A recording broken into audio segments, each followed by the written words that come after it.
আসসালামু আলাইকুম ওয়া রাহমাতুল্লাহ। বিসমিল্লাহির রহমানির রহিম। ইসলামিক ইউনিক গল্পের পক্ষ থেকে আমি আছি মোহাম্মদ নূর গনি। আজকে আমরা শুনব হযরত ঈসা আলাইহিস সালামের যুগের এক গুনাহগার বান্দার কথা, যে পাপ কাজ করতে করতে আমলনামা আর খালি ছিল না। কবি আল্লামা শেখ সাদি রহমতুল্লাহ আলাই বলেন, হযরত ঈসা আলাইহিস সালাম এর সময়ে এক ব্যক্তির ঘটনা আমি শুনেছিলাম যে তার শেষ জীবন পর্যন্ত নাফরমানি করে কাটছিল। সারা জীবন হারাম খাবার খেয়ে উদর পূর্তি করে রেখেছিল। খারাপ কাজ করে ইবলিস শয়তানকে পর্যন্ত লজ্জিত করে দিয়েছিল। বংশের গৌরব একেবারে শেষ করে দিয়েছিল। ন্যাক কাজ বিন্দুমাত্র করেনি। পাপ কাজ করতে করতে আমলনামা আরো খালি ছিল না। এমত অবস্থায় হযরত ঈসা আলাইহিস সালাম একদিন বন থেকে এসে ওই ব্যক্তির বালাখানার কাছে উপস্থিত হলেন। আল্লাহর নবীকে দেখে উপর থেকে তাড়াতাড়ি নিচে নেমে এসে হযরত ঈসা আলাইহিস সালামের পায়ে পড়ে কাঁদতে লাগলো। অনুতপ্ত হয়ে ভিক্ষুকের মতো অনুনয় বিনয় করে কাঁদতে লাগলো এবং নিজের খারাপ কাজের জন্য আফসোস করতে লাগলো। চোখ দিয়ে বৃষ্টির মতো পানি পড়তে শুরু করলো এবং বলছিল, হে আল্লাহর নবী, আমার সুখের জীবন খারাপ কাজে কেটে গেছে। জীবনে কোনো ভালো কাজ করিনি। আমার মতো কারো জীবন হতে পারে না। আমার মরে যাওয়াই ভালো ছিল। তখন হযরত ঈসা আলাইহিস সালাম আল্লাহর নিকট হাত তুলে দিয়ে বললেন, হে আল্লাহ, তুমি আমার গুনাহ মাফ করে দাও। এই বৃদ্ধ তোমার দরবারে ক্ষমা ভিক্ষা চাচ্ছে। তুমি দয়া করে প্রার্থনা কবুল করো। এতে শরম করো না। শরমে তার মাথা নত হয়ে গেছে। চোখের পানিতে নিজের জামা ভিজে গেছে। অপরদিকে এক অহংকারী আবেদ দূর থেকে এই লোকটিকে দেখছিলেন এবং মনে মনে বলছিলেন, এই বদকার কেমন করে আমাদের দলভুক্ত হতে চায়। সারা জীবন মারাত্মক পাপের কাজ করে নিজেকে অগ্নিকুণ্ডে নিক্ষেপ করেছে। তার কলুষিত আত্মা এখন আমারও হযরত ঈসা আলাইহিস সালামের সঙ্গী হতে চায়। সে যদি এই জায়গা থেকে চলে যায় এবং নিজ পাপের কারণে জাহান্নামে যায়, তাহলে খুবই ভালো হবে।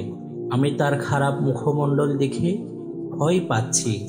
আমাকেও তার কৃত পাপের জন্য দুজকে যেতে না হয়। হে আল্লাহ, তার সাথে আমাকে হাসরের ময়দানে উঠাইও না। এই সময় মহান আল্লাহ তাআলার দরবার থেকে হযরত ঈসা আলাইহিস সালামের কাছে ওহী আসলো।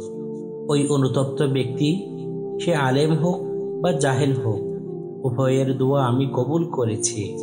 সেই সারা জীবন গুনাহের কাজে মশগুল ছিল। এখন আমার ভয়ে অনুতপ্ত হয়ে নম্রতা সহকারে আমার দরবারে কান্নাকাটি করছে।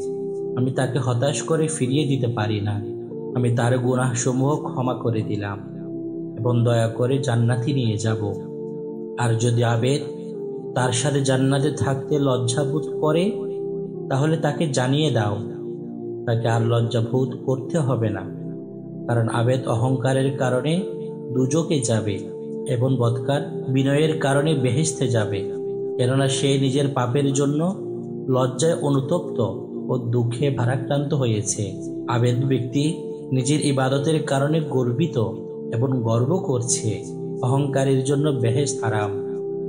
আবেদের জানা নেই যে মহান আল্লাহ পাকের দরবারে অহংকার ও ধ্বংসকারীর অপেক্ষায় নম্রতাই উত্তম। প্রিয় দর্শক, আল্লামা শেখ সাদি রহমতুল্লাহ আলাই আমাদেরকে উপদেশ দিয়ে বলেন, যার পোশাক পবিত্র এবং চরিত্র অপবিত্র, তার জন্য দুজখের চাবির দরকার নেই। দুজখের দরজা তার জন্য সর্বদা খোলা আছে। নম্রতা ও অসহায়তা আল্লাহ পাকের কাছে ইবাদত ও নিজত্বের অপেক্ষাই উত্তম। তুমি নিজেকে যদি পুণ্যবান বলে মনে করো, তাহলে তুমি বদকার। কেননা আল্লাহর বন্ধুত্বের মধ্যে আত্মগৌরব নেই। তুমি যদি বীর পুরুষ হও, তাহলে তুমি তোমার নিজের বীরত্বের সীমা জানো না। প্রত্যেক ঘোড়সাওয়ারি বলে বিজয়ী করতে পারে না। যে জ্ঞানী ব্যক্তি নিজের মাথা পেস্তার মতো পরিপূর্ণ মনে করে, তাহলে তার মস্তিষ্ক পেঁয়াজের মতো শুষ্ক পাতায় পরিপূর্ণ মনে করতে হবে।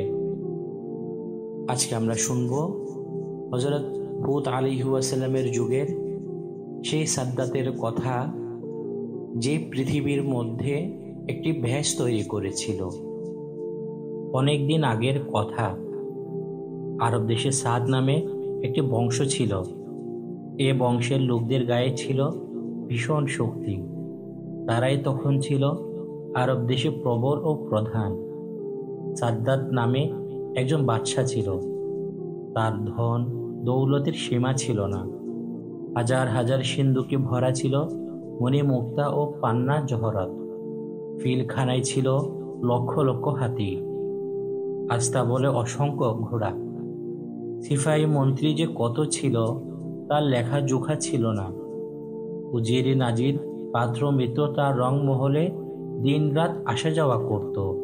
এই ধন রত্ন থাকায় সাদ্দাতের দেমাক এত বেশি হয়েছিল যে একদিন সে দরবারে বসে উজির নাজিরদের ডেকে বলল, আমার যে অশেষ শক্তি, আমার যে রকম সামর্থ্য আর সুন্দর চেহারা আছে, তাতে কি আমি খোদা হবার উপযুক্ত নই?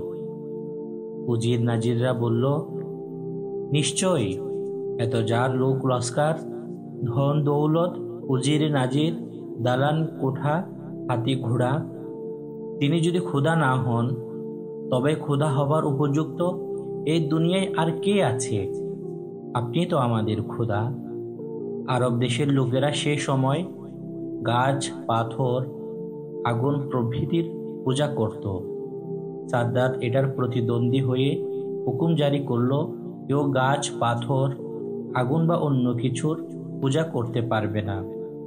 তার পরিবর্তে সম্রাট সাদ্দাতকে পূজা করতে হবে। সুতরাং তার হুকুম মতো কাজ চলতে লাগলো। একদিন হুদ নামে এক পয়গম্বর সাদ্দাতের দরবারে এসে হাজির হলেন। হযরত হুদ আলাইহিসসালাম এসে তাকে বললেন, আপনি নাকি খোদাই দাবি করছেন? এটা ঠিক নয়। মূলত সারা জাহানের খোদা ও রব হলেন একমাত্র আল্লাহ তাআলা। আর আল্লাহ তাআলা পরকালে মানুষের সকল কর্মের হিসাব নেবেন। তাই আপনি আল্লাহ ও পরকালকে বিশ্বাস করুন এবং ঈমান আনুন। হযরত হুদ আলাইহিসসালাম এর সাহস দেখে দরবারের সবাই অবাক হলেন।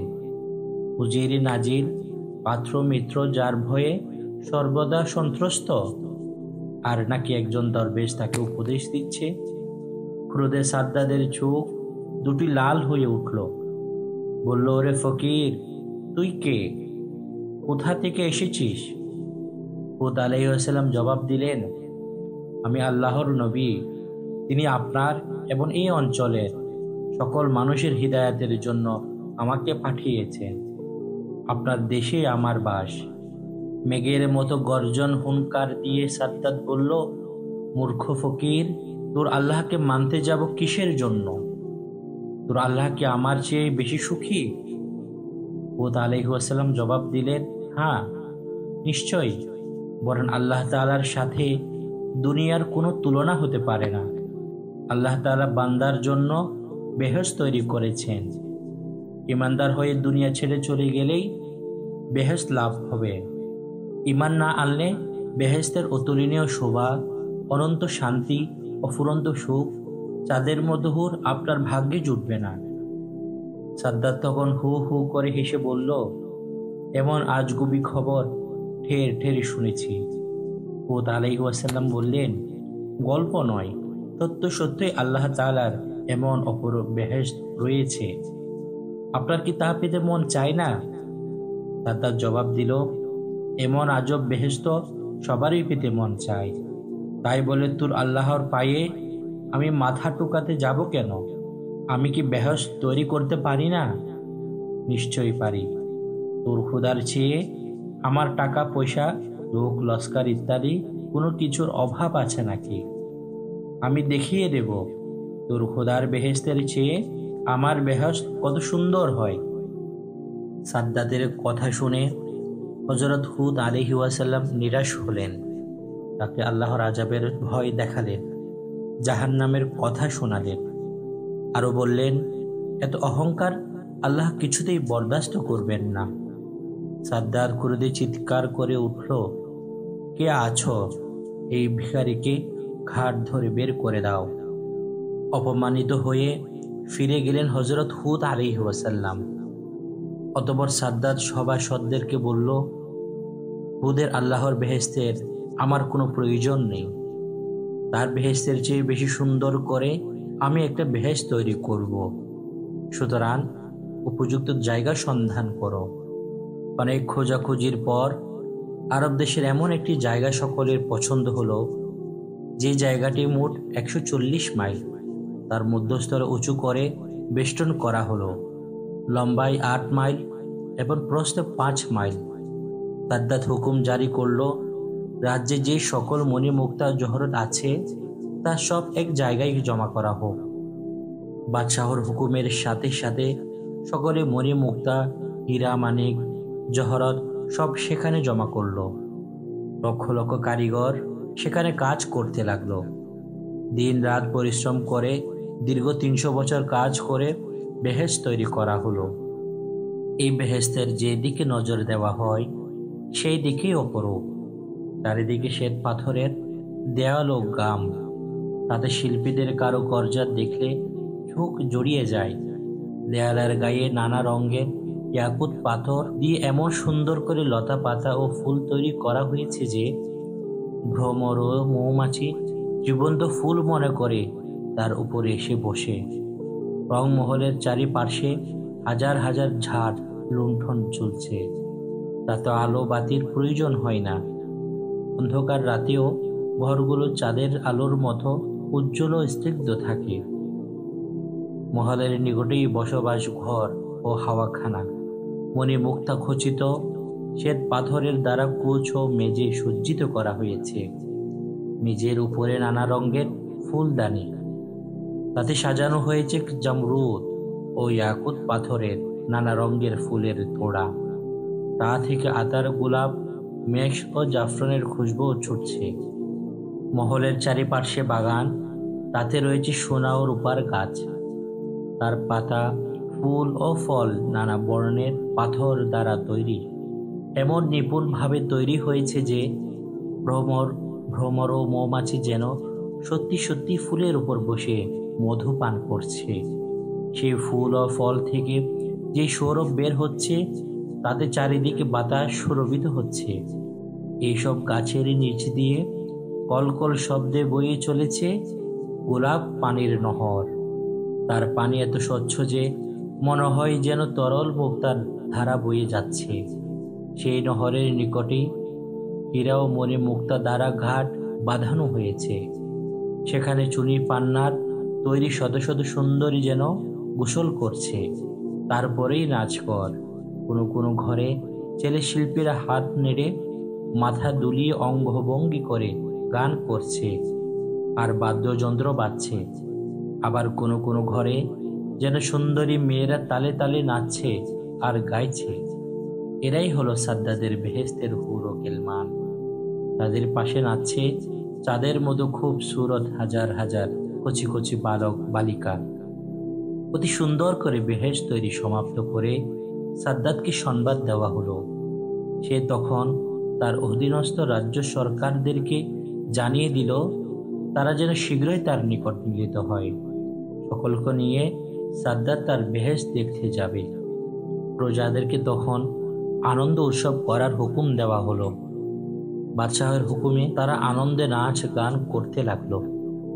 এবার সাদ্দাত সুন্দর সুসজ্জিত ঘোড়ার চড়ে উজির নাজির, পাত্র মিত্র, লোক লস্কার, সৈন্য সামন্ত সঙ্গে নিয়ে ঢাকঢোল ও বাদ্যযন্ত্র বাজাতে বাজাতে হাজার হাজার গণ্যমান্য ব্যক্তিবর্গ ও রাজ্য সরকারদের সাথে নিয়ে চলল বেহেশত দেখার জন্য।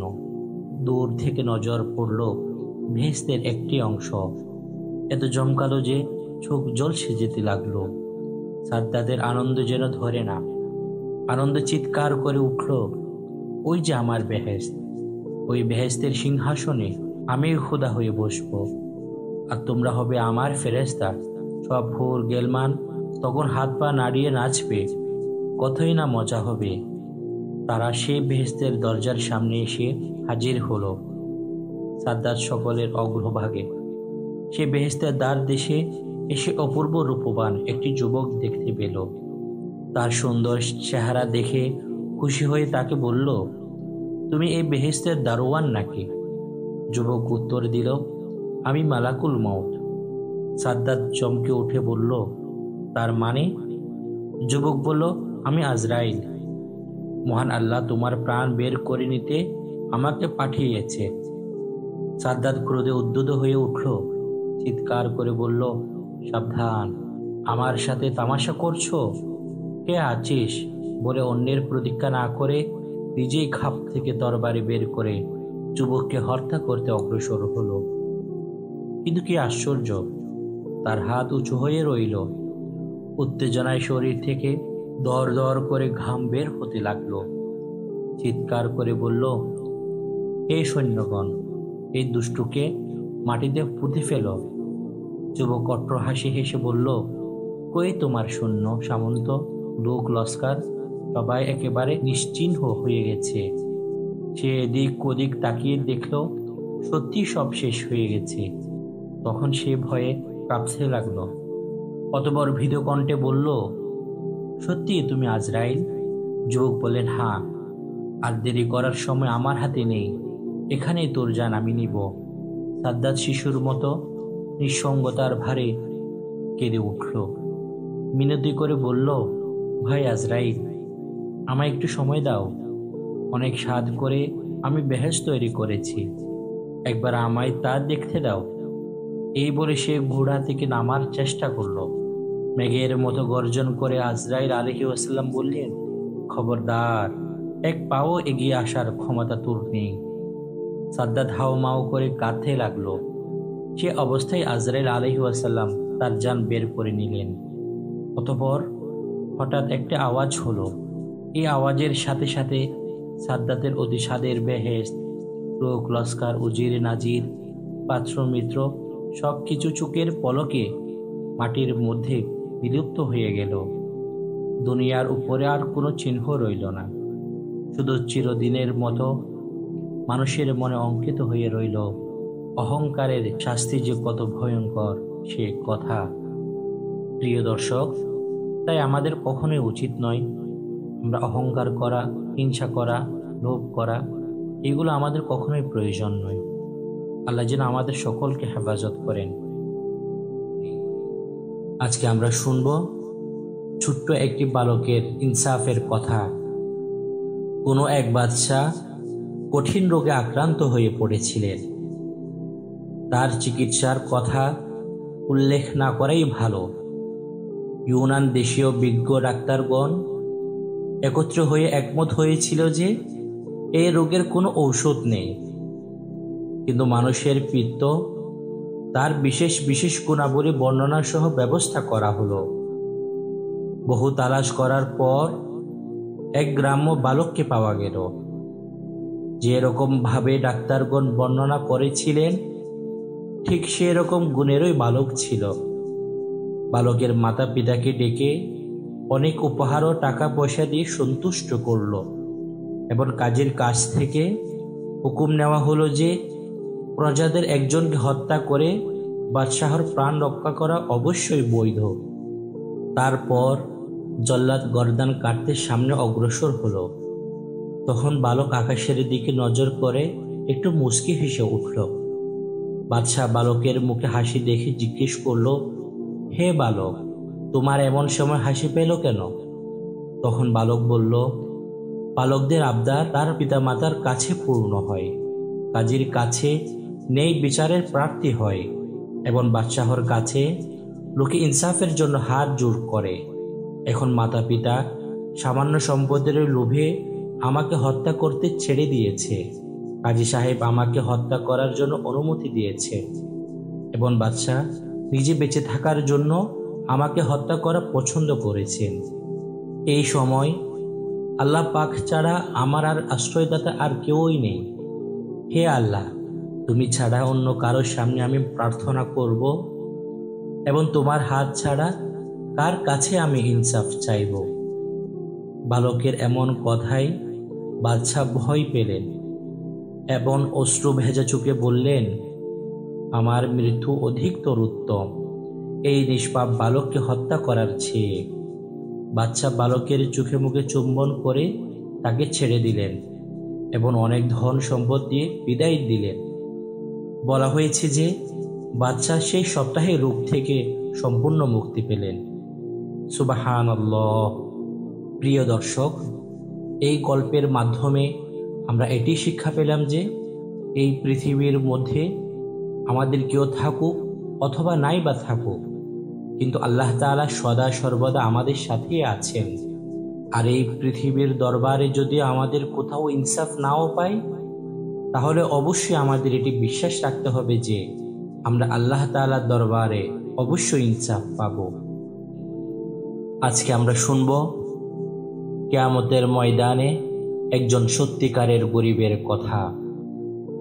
একদিন হযরত মুহাম্মদ মুস্তাফা সাল্লাল্লাহু আলাইহি ওয়াসাল্লাম মসজিদে নববীতে নামাজের পর সাহাবাগণের সাথে তিনি বসেছিলেন। তারপর তিনি বলতে লাগলেন যে আমার উম্মতের মধ্যে সত্যিকারের দরিদ্র ও গরিব ওই ব্যক্তি যে কিয়ামতের দিন নামাজ, রোজা, হজ, যাকাত ইত্যাদি নানা রকমের ইবাদত বন্দেগী নিয়ে উপস্থিত হবে, কিন্তু সে মোটেই উহার ফলাফল ভোগ করতে পারবে না। অর্থাৎ কিয়ামতের দিন সকলেই দেখতে পাবেন যে এক ব্যক্তি উপস্থিত হয়েছে যার নেকি থাকবে উহুদ পাহাড়ের চেয়েও অনেক বেশি। তা দেখে সকলেই আফসোস করে বলবে যে ইস, আজ যদি আমাদেরও এমন নেকি হতো, তাহলে হয়তো আজ আমরা বেঁচে যেতে পারতাম। কিন্তু বিভিন্ন লোক তার ইবাদত কেড়ে নেওয়ার জন্য চলে আসবে। সে অন্যায়ভাবে কাউকে খুন করেছিল, গালিগালাজ করেছিল, ধন সম্পদ আত্মসাৎ করেছিল এবং গীবত করেছিল। সমস্ত লোক নিজ নিজ হকের ক্ষতিপূরণ আদায় করতে উপস্থিত হবে। তখন সেই ব্যক্তির নেক আমল হতে সবাইকে ক্ষতিপূরণ দেওয়া হবে। যদি সকলের ক্ষতিপূরণ আদায় করার পূর্বে তার নেক আমল শেষ হয়ে যায়, তাহলে বাকি হকদারগণের গুনাহের বোঝা তার উপর দেওয়া হবে। এমনিভাবে ওই ব্যক্তি নিজের সব নেক আমল হারিয়ে গুনাহের বোঝা নিয়ে জাহান্নামে যাবে, আর সেই ব্যক্তি সত্যিকারের গরিব হবে। প্রিয় দর্শক, আমরা পরের হক নষ্ট করব না, গীবত মিথ্যাচার করব না, কাউকে খুন মারধর করা থেকে বিরত থাকব। তাহলে আমরা মহান আল্লাহ পাকের তৈরি করা সেই বেহেশতের মধ্যে যেতে পারব ইনশাআল্লাহ। আর যদি বিরত না থাকি, তাহলে বর্ণিত ব্যক্তির মতো আমাদেরও জাহান্নামের আগুনে জ্বলতে হবে। আজকে আমরা শুনব অর্ধেক খেজুরের মাধ্যমে এক বাদী জান্নাতি হয়ে গেলেন। হযরত আয়েশা রাদিয়াল্লাহু আনহা থেকে বর্ণিত, তিনি বলেন, একদিন আমি একটি বাদী ক্রয় করলাম। যখন আমি বাদীকে নিয়ে ঘরে আসি, তখন হযরত জিবরাইল আলাইহি ওয়াসাল্লাম রাসূলুল্লাহ সাল্লাল্লাহু আলাইহি ওয়াসাল্লাম এর নিকট এসে বললেন, হে মুহাম্মদ সাল্লাল্লাহু আলাইহি ওয়াসাল্লাম, আপনি আপনার ঘর থেকে এই বাদীকে বের করে দিন, কেননা এই বাদীটি জাহান্নামী। হযরত আয়েশা রাদিয়াল্লাহু আনহা এই কথা শুনে সঙ্গে সঙ্গে বাদীটিকে বিদায় করে দিলেন।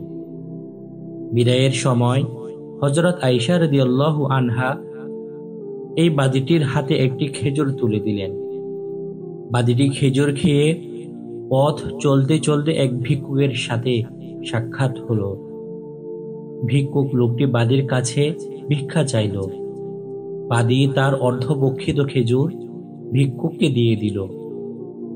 এইদিকে হযরত জিবরাইল আলাইহি ওয়াসাল্লাম আবার আসলেন এবং রাসূলুল্লাহ সাল্লাল্লাহু আলাইহি ওয়াসাল্লামকে বললেন, আপনি এই বাদীটিকে পুনরায় নিয়ে আসুন। তখন হযরত জিবরাইল আলাইহি ওয়াসাল্লাম বললেন, এই বাদীটি পূর্ব কর্মকাণ্ডের কারণে ছিল জাহান্নামী, কিন্তু এখন তার এই কাজ দ্বারা সে জান্নাতি হয়ে গেল। সুবহানাল্লাহ। এই গল্প থেকে আমরা এটাই শিক্ষা পেলাম যে দান খয়রাত করতে কখনো কুণ্ঠাবোধ করতে নেই, ভিক্ষুককে রিক্ত হস্তে ফিরিয়ে দিতে নেই। অল্প কিছু হলেও দেওয়া কর্তব্য, কারণ আল্লাহ তাআলার নিকট যদি অল্প দানই কবুল হয়ে যায়, তাহলে পরকালে আমরা আল্লাহর নিকট মহান প্রতিদান পাব ইনশাআল্লাহ। আজকে আমরা শুনব এক বাদশাহ স্ত্রীর কথা, যে চাঁদের চেয়েও বেশি সুন্দর না হলে তাহলে সে 3 তালাক। কোনো এক বাদশাহ ও তার স্ত্রী রাত্রিবেলা রাজপ্রাসাদের ছাদে বসে চাঁদের আলো উপভোগ করছিলেন। এক সময় আবেগের সাথে বাদশাহ রানীকে বললেন, রানী, তুমি এই চাঁদের চেয়েও অনেক সুন্দর। বাদশাহ একটু ভাব করে বললেন, তাই যদি না হয় তাহলে তোমাকে 3 তালাক। এই কথা শুনে শিউরে উঠেন রানী। বললেন, প্রমাণ করবেন কিভাবে? না হলে তো 3 তালাক হয়ে যাবে। বাদশাহ এবার যেন একটু বাস্তবে ফিরে আসলেন আর বললেন, দেখি কি করা যায়। এবার বাদশাহ দেশের গণ্যমান্য আলেমদের ডাকলেন। রাজা সব বিস্তারিত বললেন। শুনে সবাই স্তব্ধ। মানুষ যে চাঁদের চেয়েও সুন্দর তা কিভাবে প্রমাণ করবেন? কেহই কোনো সহজ উপায় খুঁজে পাচ্ছেন না। এবার দেশের সবচেয়ে বড় আলেম যিনি, তাকে ডাকা হলো। তিনি ভেবেচিন্তে কিছুই খুঁজে পাচ্ছেন না। হঠাৎ করে তার মনে পড়ল তার কাছে যে অল্প বয়সের কিশোর ছেলেটি পড়ে, তার কথা। ছেলেটি খুবই মেধাবী, তার চিন্তা শক্তি খুবই প্রখর ও সুতীক্ষ্ণ। কোনো উপায় না পেয়ে আলেম রাত্রিবেলা চলে গেলেন সাগরীদের বাসায়। তাকে জানালেন জরুরি এই কথা যে দেশের বাদশাহর স্ত্রী তালাক হয়ে যাচ্ছে। উস্তাদজির কাছে সব ঘটনা শুনে সাগরীদ বললেন, উস্তাদজি, অস্থির হবেন না, বাড়ি যান। আগামীকাল দেশের সম্মানিত আলেমদের একত্রিত করুন। এশার নামাজের সময় উত্তর দিয়ে দেব ইনশাআল্লাহ, তালাক হবে না বাদশাহর স্ত্রী। পরদিন এশারের নামাজের সময় সবাই একত্রিত হলেন। এবার কিশোর ছেলেটি বলল, নামাজ পড়াবো আমি। সবাই একসাথে বললেন, তুমি পড়াবে? এত বড় বড় আলেম থাকতে? কিশোর বলল, নামাজে প্রশ্নের উত্তর পেয়ে যাবেন। এবার সবাই বললেন, বেশ, তাই হোক। এরপর বালকটি নামাজে দাঁড়িয়ে সূরা ফাতিহার পর পড়লেন সূরা আত-তিন। বালকটি লাকাদ খালাকনাল ইনসানা ফি আহসানি তাকওয়িম আয়াতে এলেন, কিন্তু বালকটি পড়লেন লাকাদ খালাকনাল কামারা ফি আহসানি তাকওয়িম। মুক্তাদিরা লুকমা দিলেন, কিন্তু বালকটি আবার একই উচ্চারণ করলেন। মুক্তাদিরা আবার লুকমা দিলেন। এভাবে কয়েকবার পড়ার পর বালকটি নামাজ ছেড়ে দিলেন। এরপর বললেন, আপনারা লোকমার মাধ্যমে নিজেরাই প্রশ্নের উত্তর দিয়েছেন। আপনারাই কোরআনের সাক্ষ্য দিয়ে আল্লাহ পাকের বাণী বলেছেন, শুধু চাঁদ নয়, যাবতীয় সৃষ্টির চেয়েও আমি মানুষকে সুন্দর করে তৈরি করেছি। তাহলে বাদশাহর স্ত্রী তালাক হয় কি করে? এরপর এশারের নামাজ আবার পড়িয়ে শেষ করলেন। বালকটির এমন কথা শুনে সবাই খুশি হলেন এবং বাদশাহ ও রানী তালাকের যে জটিল সমস্যায় ছিলেন তা থেকে বেঁচে গেলেন। সুবহানাল্লাহ। সুতরাং আল্লাহ তাআলা মানুষকে অনেক সুন্দর করে সৃষ্টি করেছেন। প্রিয় দর্শক, যে ছেলেটি তার তীক্ষ্ণ বুদ্ধি দ্বারা এই জটিল সমস্যার সমাধান করে দিলেন, সেই ছেলেটি কে? সেই ছেলেটি হলেন হানাফি মাযহাবের ইমাম আজম আবু হানিফা রাহমাতুল্লাহি আলাইহি। তিনি খুবই মেধাবী, তার চিন্তা শক্তি খুবই প্রখর ও সুদীর্ঘ ছিল। আজকে আমরা শুনব আল্লাহ তাআলার সাথে হযরত মূসা আলাইহিস সালামের ভিন্ন ধরনের প্রশ্নের কথোপকথন।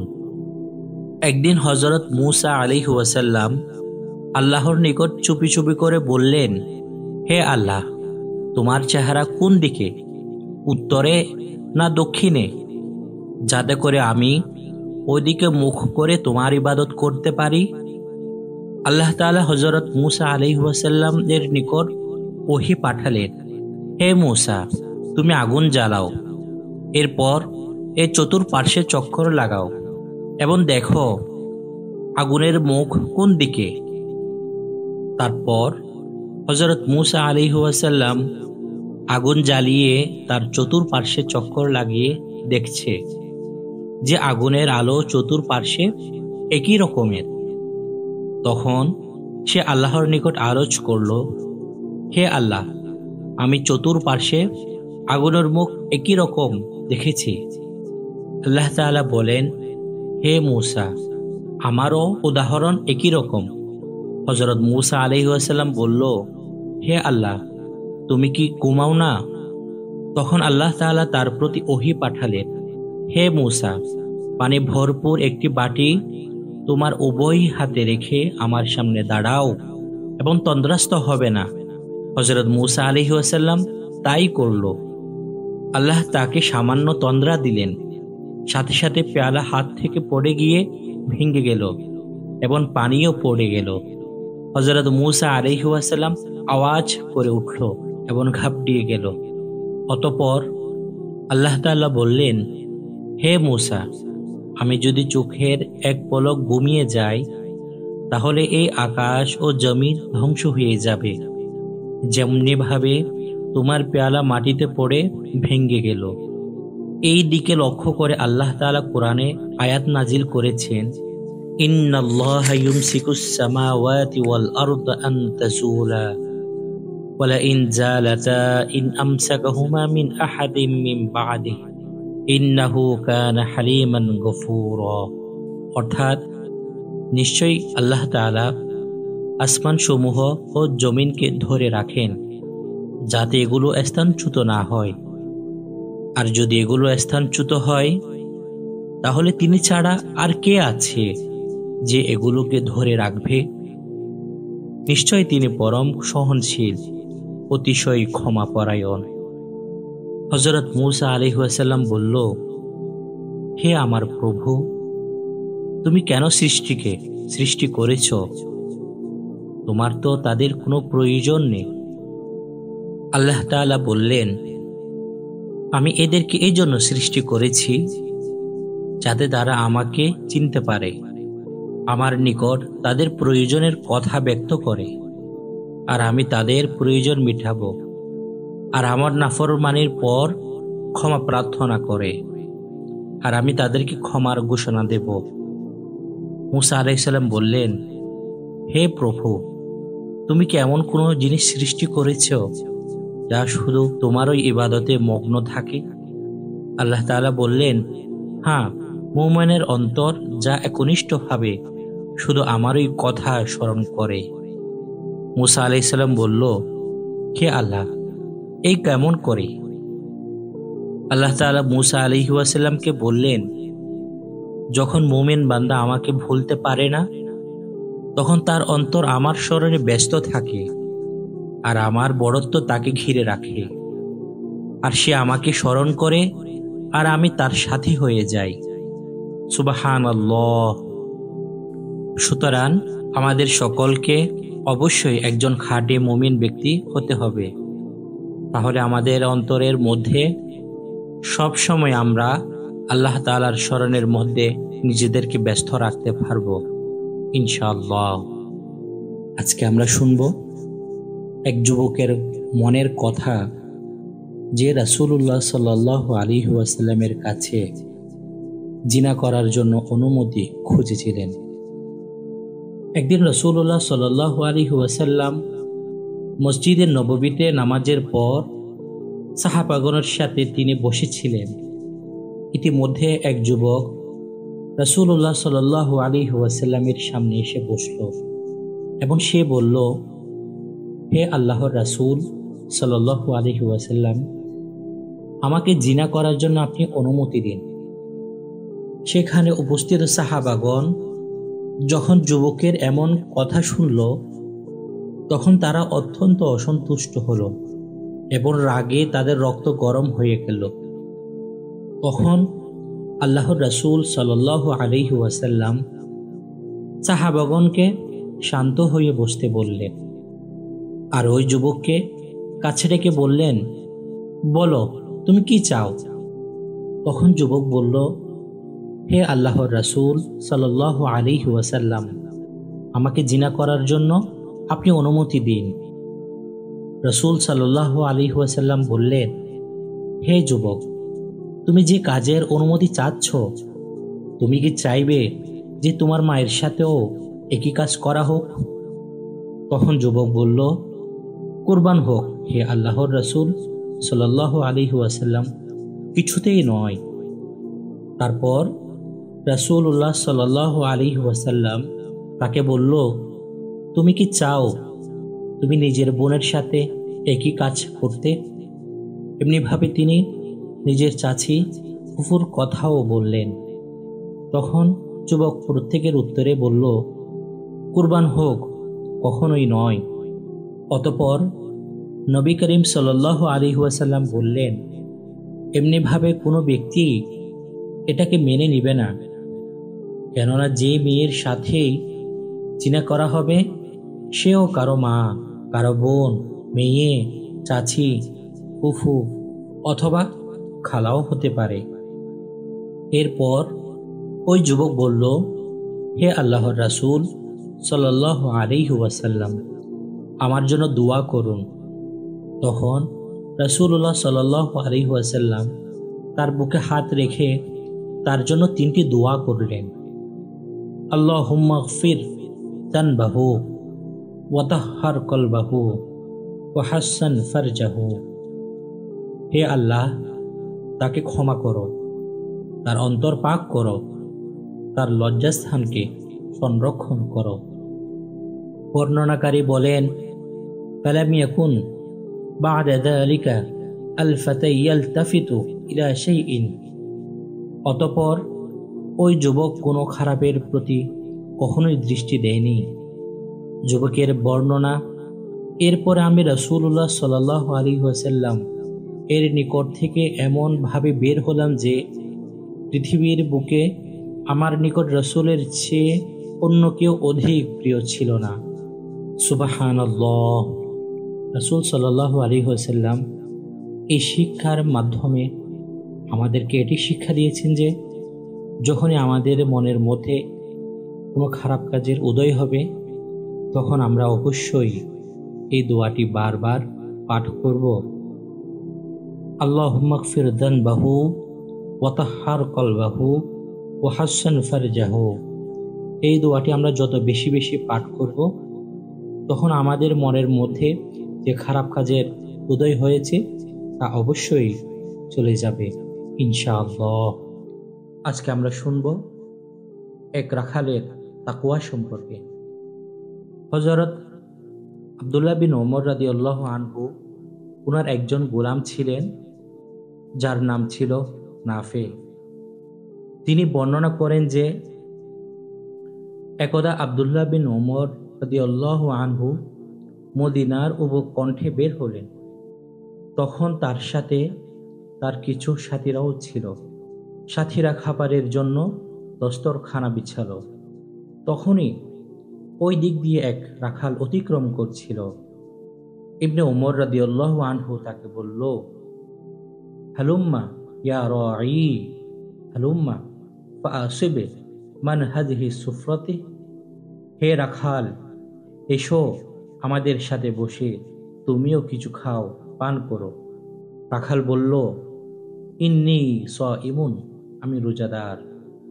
আব্দুল্লাহ বিন ওমর রাদিয়াল্লাহু আনহু বললেন, আতাসুমু ফি মিথলি হাযাল ইয়াউমিল হারর শাদীদুন সামুমুহ ওয়া আনতা ফি হাযিহিল জিবালি তারআই হাযাল গনামা। এমন প্রচণ্ড গরমের দিনে তুমি রোজা রাখছ, যখন আবহাওয়া অত্যন্ত গরম, এবং এই পাহাড়ে তুমি বকরি চড়াচ্ছ। তিনি বোঝাতে চাচ্ছেন যে এমত অবস্থায় রোজা রাখা তো নিজে নিজেকে কষ্টের মধ্যে পতিত করা।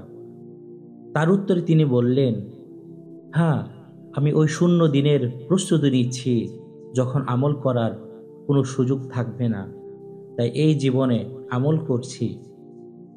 আব্দুল্লাহ বিন ওমর রাদিয়াল্লাহু আনহু রাখালের আল্লাহর ভীতি পরীক্ষা করার জন্য তাকে বলল, তুমি তোমার এই বকরির পাল থেকে একটা বকরি বিক্রি করবে, আমরা নগদ মূল্যে তা কিনব, উপরন্ত তোমার ইফতারের জন্যও এখান থেকে গোশত দেব। রাখাল বলল, এই বকরির পাল তো আমার নয় যে আমি তা থেকে বিক্রি করব, বরং তা আমার মালিকের, তাই আমি এখানে হস্তক্ষেপ করতে পারবো না। আব্দুল্লাহ বিন ওমর রাদিয়াল্লাহু আনহু বললেন, তোমার মালিক যদি কোনো বকরি কম পায় তাহলে বলবে একটি বকরি হারিয়ে গিয়েছে, তখন সে আর কিছুই তোমাকে বলবে না, কেননা পাল থেকে দুই একটি বকরি পাহাড়ে হারিয়ে যেতে পারে। এই কথা শোনা মাত্র রাখাল আব্দুল্লাহ বিন ওমর রাদিয়াল্লাহু আনহু এর নিকট থেকে বের হয়ে গেল এবং স্বীয় আঙ্গুল আকাশের দিকে উঠিয়ে বলল, আইনাল্লাহ, আল্লাহ কোথায়? যখন রাখাল চলে গেল তখন আব্দুল্লাহ বিন ওমর রাদিয়াল্লাহু আনহু এই বাক্যটি বারবার বলতে লাগলেন, আইনাল্লাহ, আইনাল্লাহ, আল্লাহ কোথায়, আল্লাহ কোথায়? যখন আব্দুল্লাহ বিন ওমর রাদিয়াল্লাহু আনহু মদিনায় ফেরত আসলেন তখন রাখালের মালিকের নিকট নিজের লোক পাঠিয়ে তার কাছ থেকে ওই বকরির পাল এবং রাখাল কিনে নিলেন, আর তাকে মুক্ত করে দিয়ে বকরির পালও তাকে দান করে দিলেন। সুবহানাল্লাহ। এই হচ্ছে একজন রাখালের তাকওয়া, আল্লাহর ভীতি। আজকে আমরা শুনব ইসলামের দ্বিতীয় খলিফা হযরত ওমর ফারুক রাদিয়াল্লাহু আনহু ওয়াদার খাতিরে এক বন্দীকে ক্ষমা করে দিয়েছিলেন। ইসলামের প্রথম খলিফা হযরত আবু বকর সিদ্দিক রাদিয়াল্লাহু আনহুর ওফাতের পর ইসলামের দ্বিতীয় খলিফা হযরত ওমর ফারুক রাদিয়াল্লাহু আনহুর খেলাফত লাভের পর থেকে ইসলামের প্রচার প্রসার শুরু হয়ে গেল। একদিন ইরানের প্রসিদ্ধ সিপাহ সালার হারবুজানকে বন্দী করে ওমর ফারুক রাদিয়াল্লাহু আনহু এর নিকট নিয়ে আসা হলো। তিনি তাকে ইসলাম গ্রহণের জন্য দাওয়াত দিলেন, কিন্তু হারমুজান তা প্রত্যাখ্যান করল। তিনি পুনরায় দাওয়াত দিলেন এবং বললেন, তুমি যদি ইসলাম গ্রহণ করো তাহলে তোমাকে ক্ষমা করে দেওয়া হবে। এই কথা শোনার পরও হারমুজান বললেন, আমি ইসলাম গ্রহণ করব না। অতঃপর হযরত ওমর ফারুক রাদিয়াল্লাহু আনহু তখন তাকে হত্যা করার জন্য নির্দেশ দিলেন, কেননা সে ইসলামের বহু ক্ষতি করেছিল। যখন তার হত্যার প্রস্তুতি হয়ে গেল তখন সে ওমর ফারুক রাদিয়াল্লাহু আনহু এর দিকে তাকিয়ে বলল, আমি অনেক পিপাসার্ত, আমাকে হত্যা করার পূর্বে পান করার জন্য একটু পানি দেওয়া সম্ভব হবে কি? নির্দেশ আসলো যে তাকে পানি পান করাও। হারমুজার পানির পেয়ালা হাতে নিয়ে হযরত ওমর ফারুক রাদিয়াল্লাহু আনহু এর দিকে তাকিয়ে বলল, আমার ভয় হচ্ছে আমি যখন পানি পান করতে যাব তখনই তোমরা আমাকে কতল করে ফেলবে, তাই আমি পানি পান করতে পারছি না। অর্থাৎ আমার হাতে এখন যে পানি আছে এই পানি পান করা পর্যন্ত তোমরা আমাকে কতল করে ফেলবে না তো? এই সময় পর্যন্ত আমি কি নিরাপদ? এর কথা শুনে হযরত ওমর ফারুক রাদিয়াল্লাহু আনহু বললেন, হ্যাঁ, পানি পান শেষ না হওয়া পর্যন্ত তোমাকে হত্যা করা হবে না, কেননা একজন মুসলিম কখনোই ওয়াদা ভঙ্গ করে না। হারমুজান এই কথা শোনা মাত্রই সাথে সাথে সে পানি নিচে ফেলে দিয়ে নষ্ট করে ফেলল এবং বলল, হে আমিরুল মুমিনিন, আপনি ওয়াদা করেছিলেন, এখন আপনার ওয়াদা পূরণ করুন। হযরত ওমর রাদিয়াল্লাহু আনহু বললেন, একজন মুসলিম কখনোই ওয়াদা ভঙ্গ করে না, তাই তোমাকে কতল করা থেকে আপাতত বিরত থাকা গেল। তোমার ব্যাপারে আমি চিন্তা ভাবনা করছি। অতঃপর জল্লাদকে বলা হলো, তলোয়ার উঠিয়ে নাও। তাকে ক্ষমা করে দেওয়া হলো। হারমুজান এ কথা শোনা মাত্রই সে উচ্চস্বরে বলতে লাগলো, আশহাদু আল্লা ইলাহা ইল্লাল্লাহু ওয়া আন্না মুহাম্মাদুর রাসূলুল্লাহ। আমি সাক্ষ্য দিচ্ছি যে আল্লাহ ব্যতীত সত্য কোনো মাবুদ নেই, নিশ্চয়ই মুহাম্মদ সাল্লাল্লাহু আলাইহি ওয়াসাল্লাম আল্লাহর রাসূল। হযরত ওমর রাদিয়াল্লাহু আনহু বললেন, ইসলাম গ্রহণ করেছ, অনেক ভালো করেছ, কিন্তু তুমি আমাকে বলো, যখন আমি তোমাকে ইসলাম গ্রহণের জন্য দাওয়াত দিয়েছিলাম তখন তুমি তা গ্রহণ করলে না কেন? হারমুজান বলল, আমার ভয় হচ্ছিল, এখন যদি আমি ইসলাম গ্রহণ করি তখন আমার ব্যাপারে সকলেই বলবে যে আমি মৃত্যুর ভয়ে ইসলাম গ্রহণ করেছি।